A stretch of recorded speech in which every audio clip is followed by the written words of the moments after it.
morning, dear students. Myself, Rani, Department of History, Dr. SNS College of Education. Today, we are going to see about child rights and protection. ஏற்கனவே நம்ம குழந்தைகள் வந்து எந்தெந்த பாதிப்புக்கு உள்ளாகிறாங்கன்னு சொல்லி நம்ம பார்த்துருக்கோம் கிளாஸ்ல. அதோட கண்டிப்பாக இன்னைக்கு பார்க்கலாம். இப்போ வந்து நம்ம நேற்று பார்க்கணும்னு பார்த்தீங்கன்னா குழந்தை தொழிலாளர், அதாவது சைல்ட் லேபர். சைல்ட் லேபர்னா நமக்கு தெரியும், குழந்தைகள் யாரும் பணிக்கு அமர்த்திருக்காங்களோ அவங்க வந்து சட்டப்படி நம்ம குற்றோம் அப்படின்ற மாதிரி.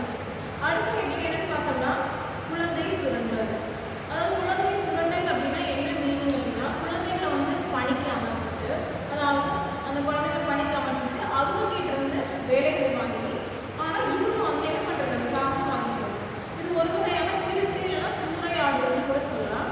ஒருவரின் உடல் உழைப்பு அப்புறம் உடல் நலத்தை சுய லாபத்திற்காக அந்த குழந்தைங்க வேலை செய்ய சொல்லிட்டு அந்த குழந்தைங்க இருந்து அவங்களுக்கு உழைப்பு கேட்டு ஊதியம் கிடைக்காம பெரியவங்க இல்லை அப்பாவா இருக்கலாம், இல்லை மாமா சித்தப்பா அந்த மாதிரி இருக்கிறவங்க வாங்கிக்கிறோம். குழந்தைகளை அடிமையாக விட்டு பணத்தை வாங்கிக்கிறோம். இதுதான் குழந்தை சுரண்டல் அப்படின்னு நம்ம சொல்லுவோம். அதுக்கப்புறம் பார்த்தீங்க அப்படின்னா குழந்தை கடத்தல்.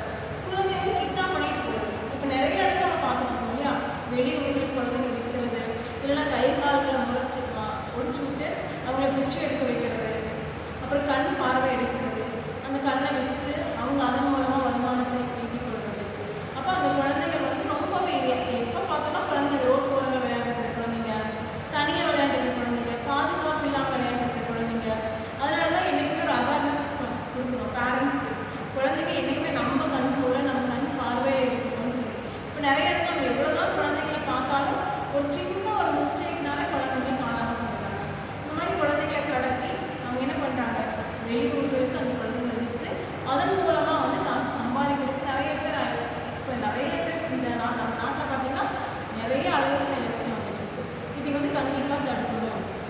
அப்போ இது யாருக்கு விழிப்புணர்வு கொடுக்கணும், குழந்தைகள் மத்தியில் தனியாக விளையாடக்கூடாது, ஒரு குரூப்பாக இருக்கணும் அப்படின்றது வந்து ஒரு ஆசிரியராக இருந்தாலும் சரி, ஒரு பெற்றோர்களாக இருந்தாலும் சரி, கண்டிப்பாக அப்பப்போ அந்த குழந்தைங்களுக்கு அறிவுறுத்தல் செய்யணும். அதே மாதிரி யாராவது கொடுத்த சாக்லேட் சாப்பிடக்கூடாது, அவங்க கூப்பிட்ட இடத்துக்கு போகக்கூடாது, முன்பின் தெரியாதவங்கள பேசக்கூடாது, அறிமுகம் இல்லாதவங்களை கண்டா நாம் ஒதுங்கி வந்துடணும்.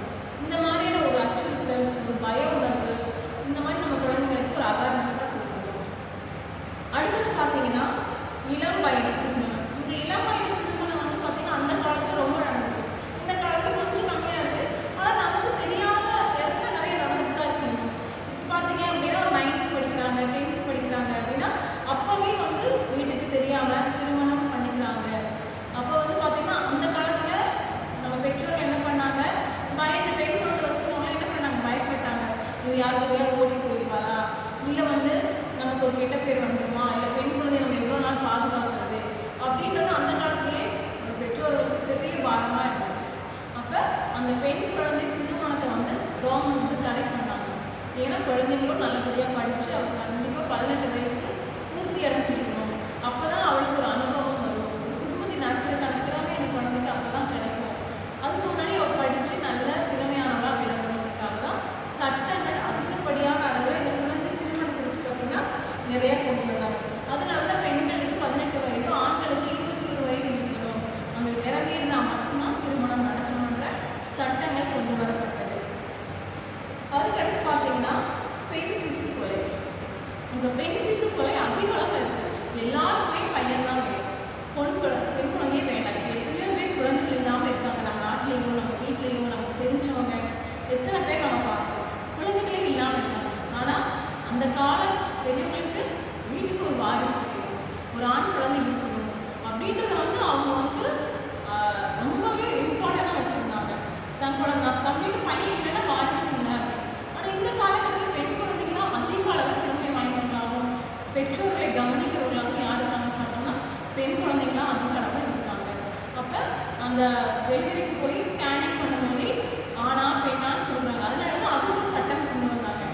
பிறகு முன்னாடி இது ஆண் குழந்தை தான் பெண் குழந்தை எந்த காரணத்துக்கு வந்து பெற்றோர்களுக்கும் உறவினர்களுக்கும் தெரியப்படுத்தக்கூடாது அப்படின்ற ஒரு திட்டத்தையும் ஒரு அது ரூல்ஸாக கொண்டு வந்து சட்டங்கள் இயக்கிறதுனால யாருக்குமே இப்போ சொல்கிறது பிறந்ததுக்கு அப்புறம் அவங்களுக்கு பெண்ணாலும் தெரிஞ்சால் போடுன்ற ஒரு நடவடிக்கை எடுக்கப்பட்டுச்சு. இந்த மாதிரி மீறி செய்கிறவங்க மேலே சட்டப்படி நடவடிக்கை எடுக்கப்பட்டுச்சு.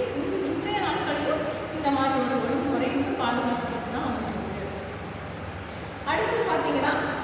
நெருக்கடி காலநிலை, அதாவது இப்போ டிசாஸ்டர் மேனேஜ்மெண்ட், இயற்கை பேரிடர்னு சொல்லலாம். இது வந்து திடீர்னு ஃப்ளட் வருது,